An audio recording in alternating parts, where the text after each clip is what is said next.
최평만의 세상 읽기. 아까 얘기한 대로 34명 정도가 그거를 받기로 하고 그동안 실제적으로 지급이 끝났을 때 그때 당시에 이사들의 공통된 의견이 이제는 돈을 지급하는 문제는 거의 일단락이 됐으니 지금부터는 교육과 기념과 그 다음에 기리는 문제 이런 문제 그러니까 거기에 대해서는 뭐 아시다시피 뭐 박물관 문제라든가 이런 것까지도 포함해서 상당히 논의를 하는 시점에서 이제 중단됐어요. 그러니까 간단히 말씀드려서 그거는 뭐 이사의 기록에 다 남아 있으니까 언젠가는 뭐 저기 개봉이 돼서 뭐 확인될 그런 문제지만 하여간 지금까지 돌아가신 분과 생존자분들에 대한 그리고 또 하나 그 어떤 문제가 있었냐면요. 그 돌아가신 분들의 돈을 지급하는 문제는 거의 본인들이 신청한 것 외에는 찾을 수가 없었어요.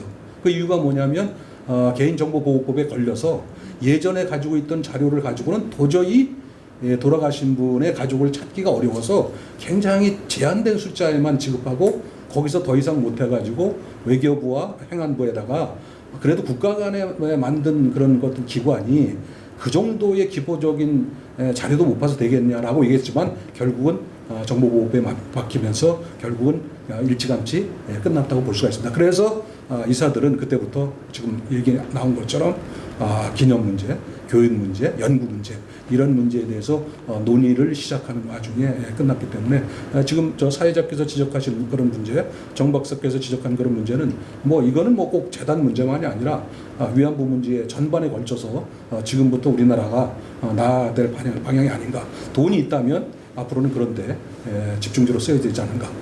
저 그렇게 생각합니다. 예. 저는 그게 지금 남아있는 돈과 우리 여성가족부가는 156억 뿐만 아니고 우리 정부가 더 돈을 넣어서라도 역사교육을 제대로 해야 된다고 생각합니다. 연구도 제대로 해야 되고요. 이게 제가 이제 한일관계 학교에서 가르치면서 한국, 일본 양 학생들한테 위안부에 대한 1차 자료를 다 읽힙니다. 무슨 원설이 아니고 1차 자료를 다 읽히면은 세상에 이런 일이 있었습니까? 라고 전부 다 놀래요. 왜냐하면 1차 자료를 본 적이 없습니다. 언론에서 뭐 나쁘다 뭐 이런 얘기만 봤지 구체적으로 어떤 일들이 일어났는가 어떤 형태에서 모집이 일어나고 그 이송이 되고 어떤 일이 거가 뭐 군 위안에서 어떤 일이 나고 이런 얘기들에 대해서는 몰라요. 그러니까 뭐다 좀 1차 자료를 다 읽을 수 있는 그런 뭐 전체 연구자들도 반성을 해야 되지만 그런 공간들이 있는 게 좋습니다. 그렇죠. 그리고 대사님께서도 말씀하셨지만 거기에 연구를 했을 때 의존하고 있는 제 자료 90% 이상 일본 겁니다. 일본의 요시다, 오노마, 와다 이런 분들이 다 만들어낸 자료들을 우리가 활용을 하고 있어요. 한국 독자적으로 일본 사람들을 깜짝 놀라게 할 만한 연구 결과가 있었느냐? 저는 그만큼 없다고 생각합니다. 이건 연구자들이 반성해야 될 부분이지만 그런 부분이 좀 더 연구가 치밀하게 일어나고 이런 걸 왜 중요하냐면은 우리가 역사 문제를 자꾸 얘기를 하는 거는 이 문제를 가지고 상대방을 비난하고 그냥 깎아내리고 그러는 게 아니고 이러한 일들이 다시는 재발될 수 없도록 그런 의식을 정확하게 가지고 그것이 어떤 일들이 이렇게 일어났는가라는 걸 알므로가지고 이런 일은 이렇게 해야지 막을 수 있다는 거를 후세한테 자꾸 가르쳐야 되거든요. 그런 교육의 장을 만들기 위해서라도 저는 그 연구와 교육에 일본 돈, 한국 돈 가리지 말고 훨씬 더 많이 넣어서라도 연구와 교육이 제대로 이루어지도록 해야 됩니다. 그렇게 생각합니다. 아니 근데 너무 이제 과소평가하시는 것 같고 사실 그대로 이제 국내 연구가 많이 나왔습니다. 저도 이제 그런 세미나에 많이 가봤는데 예를 들면 이제 위안부 문제를 둘러싼 한중 간의 어떤 학술 협력이라든지 교류라든지 많이 있었고요. 박사 논문도 이제 뭐 한 12개 정도 지금 나왔고 국내에서 상당히 이제 연구가 확산되어 있는 건 사실입니다. 그리고 이제 동부 역사재단 같은 데에서 그동안 연구를 많이 하고 있거든요.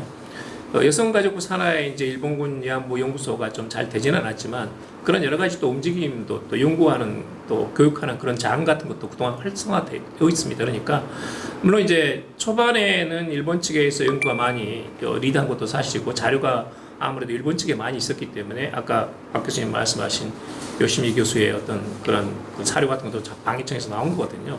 그러니까 이제 그런 것들은 당연히 어떤 제국주의 하에서 일제가 갖고 있던 자료가 풍부했던 건 사실인데 그 뒤로 이제 중국 내에서 이런 당한강 같은 데서도 예를 들면 위안부가 몇 명이 중국에 주둔하고 있는 만주에 주둔하고 있는 일본군의 몇 명씩으로 할당이 되었다라든지 이런 것들이 이제 자료가 나와 있거든요.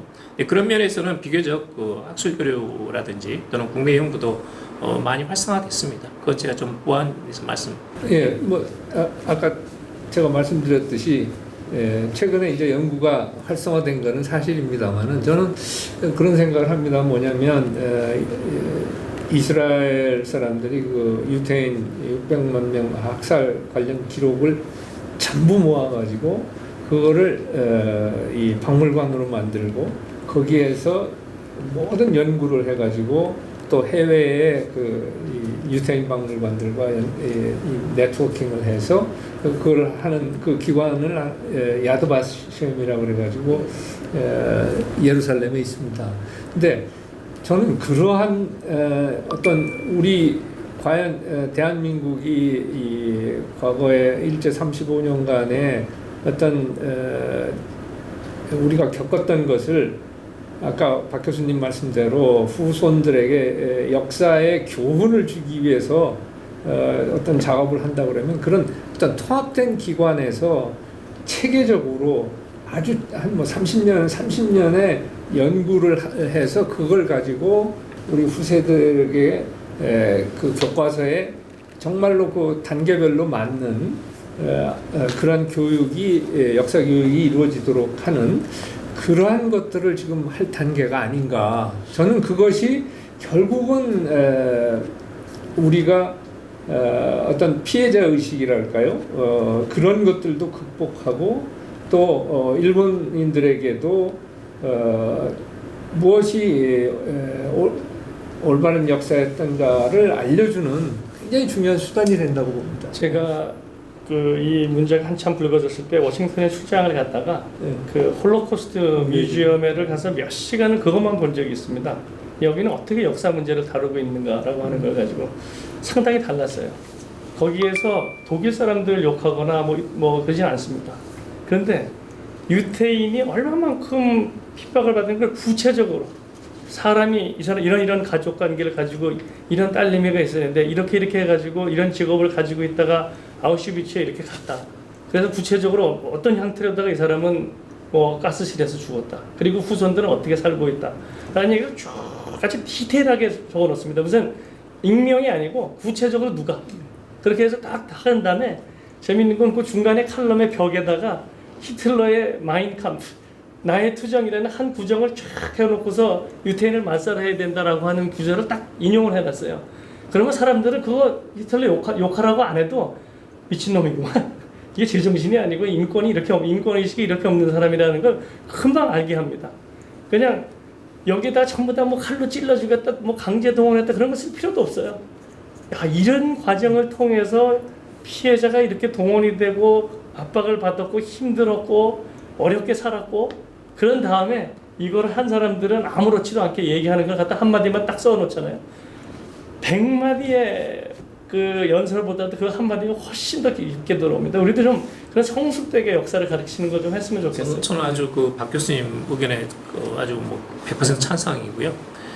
사실 저도 이제 그 뭐 이렇게 전문가들의 이렇게 발표를 이렇게 들으면서 느낀 게 뭐냐면 이 일제 시대 때 일본군이 동남아에 진출하면서 또는 중국, 대만, 동남아 이렇게 해가지고 멀리 싱가포르라든지 다양한 곳에 주둔하는데 저는 그 일제와 위안소가 있었던 그 지도를 보면서 아시아라는 개념을 처음 느꼈어요.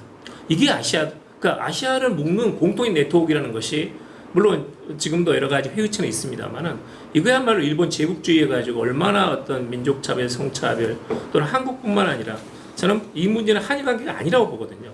한일 관계를 뛰어넘어가지고 글로벌한 문제고 그런 점에서는 정말로 이게 얼마나 큰 피해를 받았는지 수많은 한국 여성들뿐만 아니라 수많은 동남아 여성들이 근데 그런 것들을 잘 보여주는 그야말로 하나의 대표적인 정말 최악의 어떤 전시의 범죄라고 보고 있고요. 그래서 지금 그 유네스코의 그 이 문화유산 등재를 위해 가지고 이 위안부 피해자 자료를 그래서 한국뿐만 아니라 중국도 있고 대만도 있고 동남아 예를 뭐 필리핀도 있고요, 인도네시아도 있고 멀리 네덜란드도 있습니다. 그래서 지금 공동으로 이렇게 지금 작업은 추진 중입니다. 그래서 한국이 주로 주도하는 것이고 여러 가지 이제 서울시라든지 우리 정부에서 지원을 해서 여가부에 지원을 해가지고 유네스코 문화유산으로 등재해야 되고 그건 뭐 여기 계신 분들뿐만 아니라 지금 인류의 상식이라면 당연한 거 아니겠습니까? 근데 그런 걸 일본 정부가 방해하고 있으니까 그건 정말 저는 이 성숙된 어떤 그 선진국으로서 매우 부적절한 행동이 아닐 수 없다는 그런 생각이 듭니다. 근데 이제 일본 정부가 죄송합니다. 일본 정부가 이제 그런 거에 방해도 하고 적극적으로 하지 않고 있는 건 뭐 가해자니까. 그런데 저는 이제 피해자가 가해자보다 훨씬 더 많이 노력을 해야 된다고 보거든요. 아까 신 대사님 말씀하신 그 야드바쌤 같은 경우가 대표적인 사례 아닙니까? 근데 위안부 문제에 관해서 그야말로 그 김영삼 대통령 시절부터 지금까지 지속적으로 연구와 조사 사업이 이루어지고 있어요.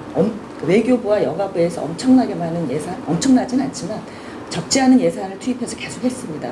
아마 그거 프로젝트를 하지 않은 건 이명박 대통령 시절만 아마 좀 안 했을 거예요. 특히나 박근혜 정부 때보다 더 많이 했습니다. 근데 저는 중요한 게 뭐냐고 생각하냐면 그 결과가 왜 공유되지 않냐는 거죠. 공개를 안 하고 있어요. 그게 그 노무현 대통령까지 나온 결과물은 그래도 우리가 아름아름으로라도 확보할 수 있어요. 근데 그 이후 거는 목록조차도 지금 공개를 안 합니다. 근데 박근혜 대통령 시절부터 해서 했던 프로젝트 하나가 데이터베이스 구축 사업이 있었습니다. 그 자료를 다 정리해서 포털 사이트로 올리겠다. 근데 그 사업은 이미 끝났다고 해요. 근데 공개는 안 하고 있거든요. 그 다음에 우리는 위안부 관련 자료 아카이브, 디지털 아카이브 한 개도 없습니다. 홈페이지도 없습니다. 여가부 홈페이지는 그냥 여가부 홍보용 정도예요. 근데 일본의 그 가해국인 일본의 시민들은 왬이라는 걸 만들었죠. 예. 왬에 가보시면 뭐 정말 대단하죠. 대단하죠. 그 다음에 한국에도 있어요. 부산에 김문숙이라는 분, 허스토리의 주인공 영화. 그분이 개인 사비를 털어서 지금 운영하고 있는 아주 힘든 게 있고요. 그 다음에 그 위안부 연구소 가칭. 거기서 이번에 또 자료실을 좀 소박하지만 참 잘 만들었어요. 근데 그런 것 등을 왜 그러면 그동안 하지 못했고 지금도 마찬가지인 게 뭐냐면 포털 사이트 왜 못 만들고 디지털 아카이브 왜 못하냐는 거죠. 그렇게 오랫동안 연구 사업해서 자료 축적됐죠. 한국이 IT 강국이죠. 그걸로 디지털 아카이브 만드는데 기술적으로 부족합니까? 근데 안 하고 있는 우리부터 문제부터 먼저 제기를 해야 된다고 보고요. 그 다음에 중국에 당한간 말씀 많이 하시는데 당한간 자료 지금 공개하지 않습니다. 당한간 자료를 접해서 볼 수 있는 연구자는 중국에서도 아주 극소수에 불과하고요. 한국에서도 마찬가지입니다. 그러니까 연구가 거의 진행이 되고 있지 않거든요. 그러니까 아까 박 선생님 말씀하신 것처럼 거의 그 초기에 일본 그 연구자들에 의해서 진행된 그 연구 수준을 지금 저희가 뛰어넘지 못하고 있는 건 저는 사실이라고 봐요. 그 다음에 그런 것을 냉정하게 진단을 해야 된다고 봅니다. 한국의 연구에서 많은 논문이 있습니다. 근데 대부분의 논문의 특성이 있습니다. 지나치게 실태에는 치중해요. 그런데 체제와 배경, 과정에 대해서는 전혀 신경을 쓰지 않아요. 예를 들면 이게 전시기 때문에 전황이 어떻게 돌아가느냐에 따라 달라지고요. 그 다음에 지역마다의 통치의 그 방침에 따라서 또 달라지게 됩니다. 그런데 그런 것들에 대해서 연구는 진행되고 있지가 않고 있거든요. 그러니까 지금 그렇게 외국의 사례가 있다면 우리도 가해국이 방해하는 거를 뛰어넘는 우리가 갖고 있는 걸 아카이브도 만들고 해서 일반 시민들이 접해서 자신들의 생각하는 힘을 키울 수 있는 기회를 우리 만들어야 된다고 봅니다. 아까 유네스코 얘기가 나와서 그러는데 유네스코에 아마 그 위안부 자료를 등재하기는 아마 더더욱 어려워졌습니다. 뭐 잘 아시겠지만 유네스코가 일본이라든가 이런데 돈을 의존을 많이 하다 보니까 어떤 경우가 생겼냐면 이제 등재를 하려는 국가와 그 다음에 그거를 반대하는 국가가 있을 경우에는 두 국가가 합의를 해야지만이 그것이 논의 대상이 되도록 그렇게 규정이 바뀌었기 때문에 아마 더더욱 어려워졌습니다. 그러니까 그런 부분에 대해서도 좀 염두를 두셔야 될 것 같고요. 또 하나는 위안부 문제가 나와서 그런데 저는 이런 좀 색다른 시각에서 하나 뭐 문제 제기를 하고 싶은 게 뭐냐면 지금 사실은 그 피해자라고 한다면은 지금 아시다시피 위안부, 그 다음에 징용 문제, 그 다음에 군인, 그 다음에 군속 문제 4가지거든요. 근데 한번 돌이켜 보십시오.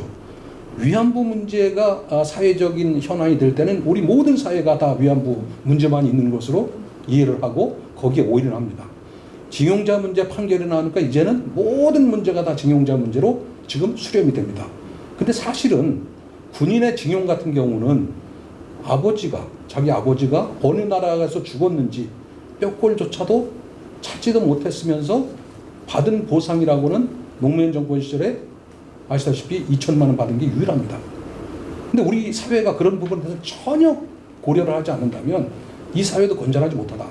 그러니까 제가 볼 때는 35년간의 피해를 만약에 우리가 논의를 한다고 한다면 위안부도 징용자 문제도 군인 문제도 군속 문제도 똑같은 어떤 뭐랄까 비중을 둬서 거기에 대해서 우리가 햇빛을 비춰야지 사회에서 일부분에서 논의될 때만이 거기에만 몰려가는 것은 우리 국격에 좀 맞지 않지 않느냐. 이제는 우리가 뭐 돈 100억 정도는 우습게 낼 수 있는 그런 국가가 됐다면 제가 볼 때는 그런 식으로 얘기를 하지 못했던 군인 군속 문제도 이제는 이 기회에 이제는 위안부 징용자 문제까지 나왔으니 그 나머지 부분도 제가 볼 때는 한꺼번에 좀 논의하는 그런 수준이 됐으면 좋겠다. 이런 말씀을 이 기회에 한번 드리고 싶습니다. 하나만 더 말씀드리면 우리 정 박사님께서 중요한 말씀을 해주셨는데 사실은 저는 일본이 정부 특히 아베 정부에 들어가가지고 굉장히 그 역사 문제에서 퇴행을 하고 있음에도 불구하고 일본의 민간 학자들의 노력은 우리가 엄청나게 평가를 해줘야 된다고 생각해요.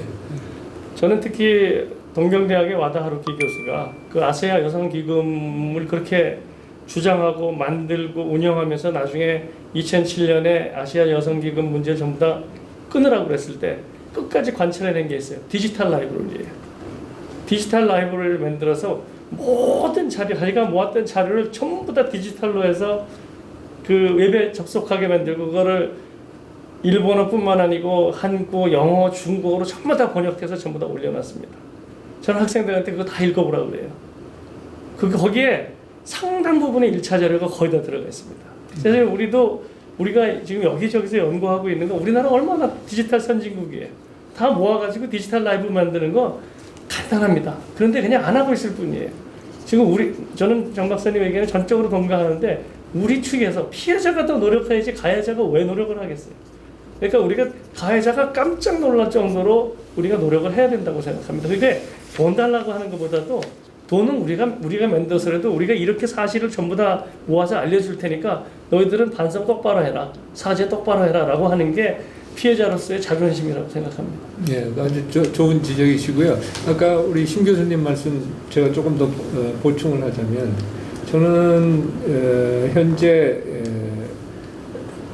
일본하고 미국하고 협조를 해가지고 태평양 전쟁 때 지금 태평양상의 여러 도서에서 전쟁이 희생돼가지고 유골로 남아 있는 해수 유골 환수를 위한 작업을 지금 하고 있습니다. 근데 사실 우리가 일본 정부와 적극적으로 이렇게 협력을 해가지고 유골 수습해서 이 유족들에게 사실 자기 아버지가 자기 삼촌이 태평양 어느 섬에 끌려가서 징집돼서 일본군으로 싸우다가 옥새를 했던 공격에 사망을 했던 돌아가신 유골조차도 못 가지고 있는 집이 저는 꽤 많다고 생각을 합니다. 근데 이런 문제에 대해서는 우리 사회는 정말로 그렇게 관심이 없어요. 그래서 전